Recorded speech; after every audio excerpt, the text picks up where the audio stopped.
Rail पूरी गति से दौड़ी जा रही थी और जयंत का मन उससे भी तेजी से दौड़ रहा था। मित्रों से मिलने को उसका मन व्याकुल हो रहा था। वह कितने गर्व से उनके बीच में सिर उठाकर जाएगा। उसके पूरे समूह में बस उसी की प्रथम श्रेणी थी। वह सब पर अपना दबदबा रहेगा।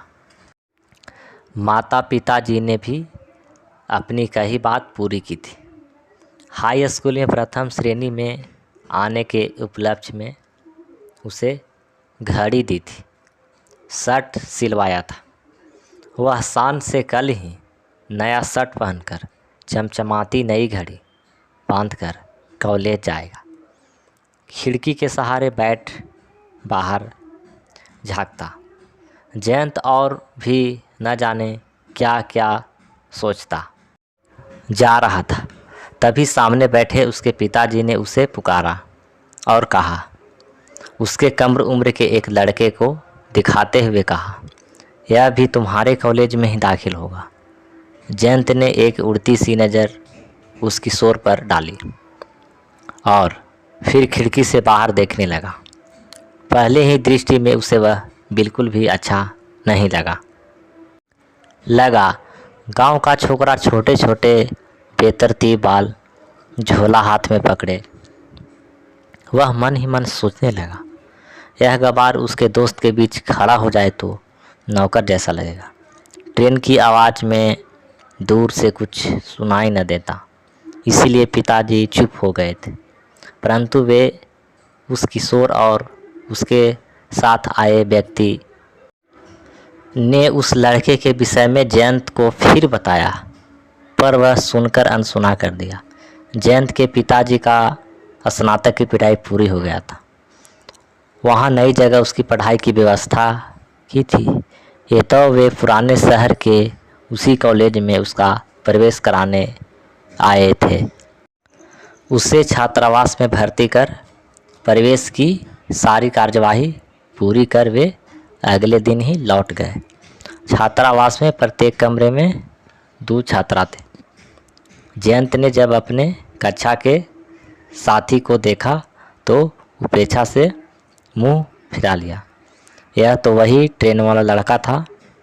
जयंत मन ही मन बड़बड़ाया, एक यही रह गया था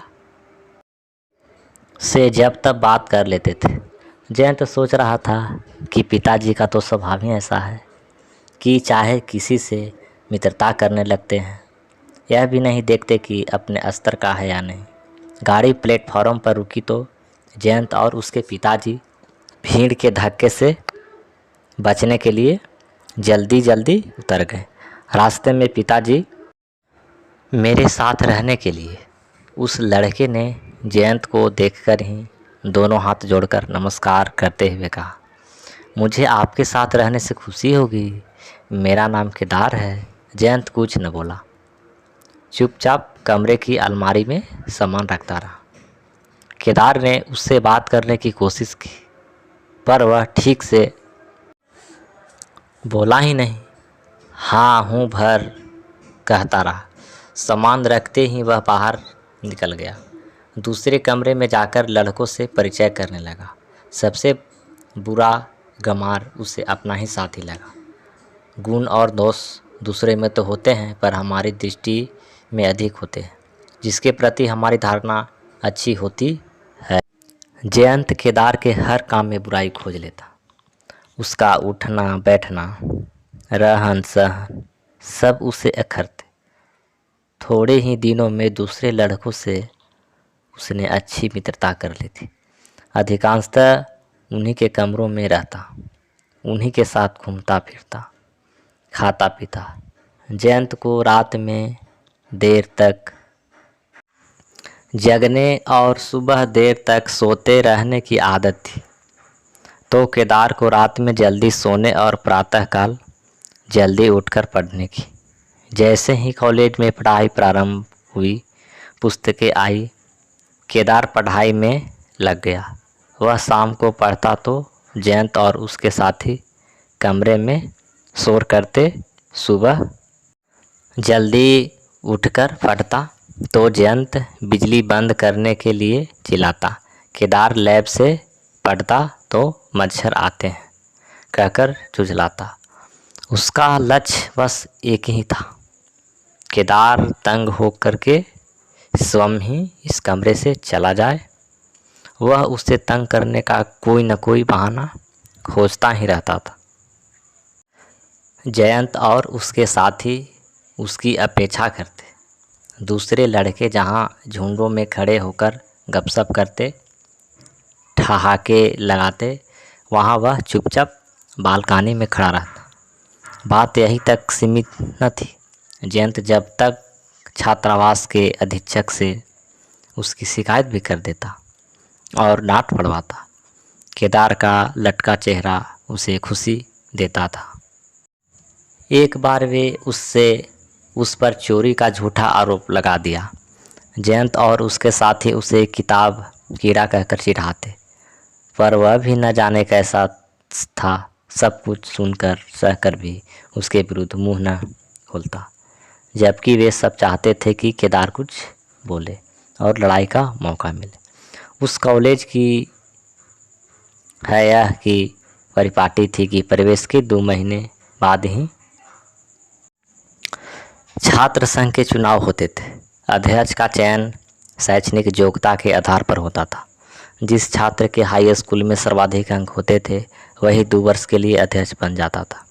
साथियों से पता करने पर विदित हुआ कि उनमें जयंत के ही सबसे अधिक अंक थे। उसने अपने मन में स्वयं को अध्यक्ष मान लिया था। चुनाव वाले दिन जयंत नया शर्ट पहनकर शान से कॉलेज गया। वह मन में अपनी प्रशंसा और सत्कारता की कल्पना कर बड़ा ही प्रसन्न हो रहा था। प्रार्थना के बाद प्राचार्य महोदय ने छात्र संघ के अध्यक्ष पद के लिए केदार का नाम लेते हुए उसे मंच पर बुलाया। प्रथम श्रेणी के साथ ही बोर्ड में उसका द्वितीय स्थान है। यह सूचना जब उन्होंने दी तो सभी ने जोर जोर से तालियां बजाई। केदार के प्राचार्य ने बहुत प्रशंसा की और कहा कि दूसरे स्कूल से दूसरे स्थान से आए इस छात्रा ने अल्प समय में अपने अध्यापकों को भी प्रभावित किया, अच्छे व्यवहार से इनका मन जीत लिया। ऐसे योग्य छात्र के निर्देश में छात्र संघ कॉलेज के हित में निरंतर चेष्टा करेगा। केदार की सादगी की भी प्राचार्य ने प्रशंसा की। उन्होंने कहा कि सादगी हमें एकाग्रता, मनोबल, आत्मविश्वास और धीरज पूर्वक और ये गुण जीवन की प्रगति के मार्ग पर निरंतर बढ़ते हैं। जयंत के मन में उन्हें शब्द आग लगा रहे थे, पर वह चुपचाप खड़ा था। वह घर जाकर जरूर उसे सताने की तकरीबें सोच रहा था। उसे यह भी पता था कि वार्डन उसके पक्ष में रहते हैं। उन्हीं से वह केदार की झूठी शिकायत करने की बात सोच रहा था। उस दिन कमरे में जाकर केदार को बधाई देना तो दूर, जयंत उसके सामने भी न पड़ा। वह मित्रों के कमरे में बैठा शोर करता रहा। यह वही समूह था जो केदार की प्रायः अपेक्षा करता था।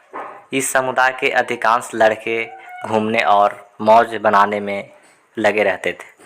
परीक्षा से 2-3 दिन पहले ही वे किताबें उलटते थे। जयंत और उसके साथियों का केदार के प्रति उपेक्षा भाव षड्यंत्र दिन पर दिन बढ़ते जा। यदि बीच में एक दुर्घटना न घट जाती। दशहरे की छुट्टियां हुई, सभी घर जाने की खुशी में तैयारी कर रहे थे। जयंत भी सुबह से अपनी तैयारियां में जुटा था, पर उसे अचानक ही कँपकँपी आने लगी। आधे घंटे में उसका पूरा बदन तपने लगा।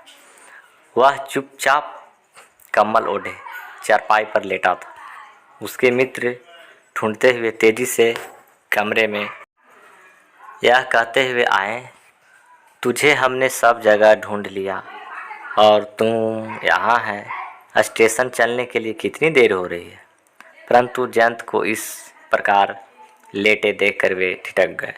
एक ने माथे पर हाथ रखा और बोला, अरे इसे तो तेज बुखार है, यह तो आज न चल पाएगा। दूसरा बोला, रेल का समय हो रहा है, तुम्हें इस स्थिति में छोड़कर जाने को मन नहीं करता, परंतु पिताजी स्टेशन पर लेने आ जाएंगे। ना पहुंचने पर चिंता करेंगे, इसीलिए जाना ही पड़ेगा। तीसरा बोला, हम वार्डन को सूचित किए जाते हैं, अभी आकर तुम्हारी देखभाल कर लेंगे। घबराने की कोई बात नहीं, जल्दी ठीक हो जाओगे। चौथा बोला, घर जाकर हमें पत्र ज़रूर भेजना, बुरा ना मानना, रेल का समय हो गया, हमें जाना ही पड़ेगा। वे सभी एक साथ खोले और कमरे से बाहर हो गए। जयंत के मन को बहुत ठेस लगी। वह तो सोच रहा था कि उसके मित्र उसके कारण रुक जाए। क्रोध और भावुक में वह रोने लगा। बुखार भी तेजी पर था। उसे पता ही नहीं लगा कि वह कब अचेत हो गया। जयंत को होश आया तो उसने देखा कि सामने डॉक्टर खड़ा है और साथ में केदार डॉक्टर से दवा के विषय में पूरी जानकारी ले रहा था। डॉक्टर के जाने के बाद केदार निरंतर उसकी सेवा में जुटा रहा। कभी सिर पर बर्फ़ की पट्टी रखता, कभी हाथ पर झाड़ता, कभी दवा देता। बहुत देर बाद जब बुखार कम हुआ, जयंत चेतना हुआ तो उसने पूछा, क्या समय है? केदार ने बताया कि शाम हो चुकी है, तुम घर नहीं गए। उसने पूछा, तुम ठीक हो जाओगे तो कल साथ साथ चलेंगे। केदार कह रहा था, ओह चले जाते, तुमने एक दिन बेकार कर दिया, घर पर तुम्हारी प्रतीक्षा होती होगी। जयंत ने कहा। केदार ने कुछ न कहा, पर वह निरंतर की सेवा करता रहा। दूसरे दिन बुखार न था। डॉक्टर ने जयंत को घर ले जाने की अनुमति दे दी थी। केदार उसे अपने साथ ले गया। उसका सामान उठाकर हाथ में पकड़ाकर सुविधापूर्वक रेल में उसे बैठाया। इतना ही नहीं, उसने जयंत को उसके घर तक पहुंचाया। केदार का घर तो पहले ही था, पर वह उस स्टेशन पर उतना ही नहीं। जयंत के जोर देने पर उसने कह दिया कि वह अभी कमज़ोर है, उसे घर तक छोड़ना ज़रूरी है। जयंत खुशी और उल्लास के बीच ऐसी स्थिति में था जिसके लिए उसके पास कोई अभिव्यक्ति नहीं था। थोड़ी देर तक वह थका सा केदार का मुंह देखता, फिर धीरे से उसके हाथ पकड़कर गले से लगा लिया।